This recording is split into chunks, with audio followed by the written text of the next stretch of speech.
For this question, we want to use the properties of logarithms and the logarithm property of equality to solve the logarithmic equation. Once again, I want to show you the methods for solving logarithmic equations. We have converting to an exponential and using the one-to-one property or the property of equality. This first one requires that you have the logarithm isolated on one side of the equation. If we look at our equation, we have a logarithm on the left and multiple logarithms on the right. So we do not have our logarithm isolated on one side of the equation. The other method requires that the logarithmic equation have a log with the same base on both sides of the equation.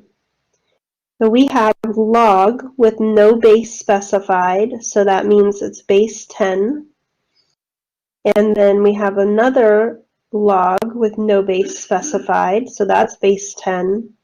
And another log, no base specified, so that's base 10.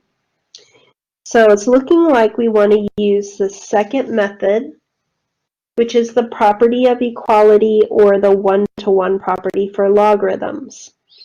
However, we do need to have a single log on the left.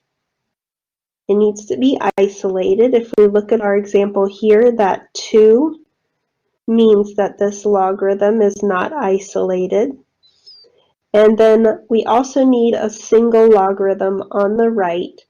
And for this example, you can see that we have 2 logarithms on the right. However, we will still be able to solve this problem with the one-to-one property for logarithms, or as this question states, the property of equality, because we have properties of logarithms that allow us to condense to a single logarithm. Those properties are the product rule, the quotient rule, and the power rule. So I'm going to be able to condense this into a single isolated logarithm using the power rule. So I can use the power rule to rewrite the left-hand side as log of x plus 6 squared. So the power rule allows you to take your power, that's a coefficient. It takes the coefficient of the log and moves it into the power. And then on the right-hand side, I'm going to be able to use the product rule for logarithms. And the product rule allows you to condense these individual logs into a single log as long as they have the same base, which these have a base of 10. So we'll condense this to 27 times 3. And we condense this with the product rule and multiplication because of this addition symbol here. If it were a subtraction, we would be condensing it with a quotient rule instead and dividing those numbers instead of multiplying them. So this gives me log of x plus 6 squared equals log of 81. 27 times 3 is 81. And now I have a single log with base 10 on the left and a single log with base 10 on the right. And since I have the bases the same, I can use that property of equality and write this as x plus 6 squared equals 81. What's inside the log on the left has to equal what's inside the log on the right. And then I can solve the equation that's left, which is x plus 6 squared equals 81. And I'm going to solve this using the square root method. I'll square root the left-hand side, and I'll square root the right-hand side. The square root and the square cancel each other out on the left, and on the right we get plus or minus 9. Square root of 81 is 9. And I'll subtract 6 on both sides, giving me x equals negative 6 plus and minus 9. Let's simplify each one of those. X equals negative 6 plus 9 would be 3. And x equals negative 6 minus 9 would be negative 15. We need to check each one of these solutions in the original equation. So in the original equation, we'll check x equals 3.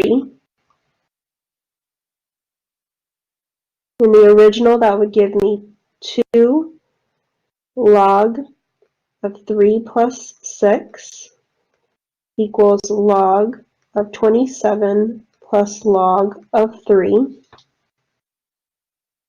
3 plus 6 is a positive, so I'll be able to keep x equals 3 as a solution. And let me check the other solution of x equals negative 15. In the original, that would be 2 log of negative 15 plus 6 equals log of 27 plus log of 3. Negative 15 plus 6 is a negative, and the log of a negative is undefined, so I'll have to throw that solution of x equals negative 15 away. And the only solution to this equation is x equals 3.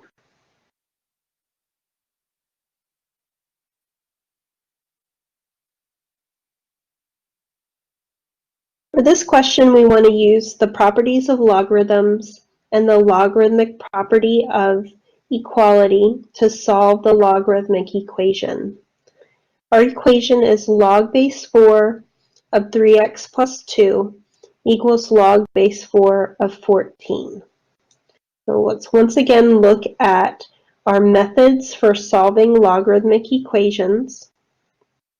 And our methods are to convert to an exponential and to use the one-to-one property, or sometimes called the property of equality.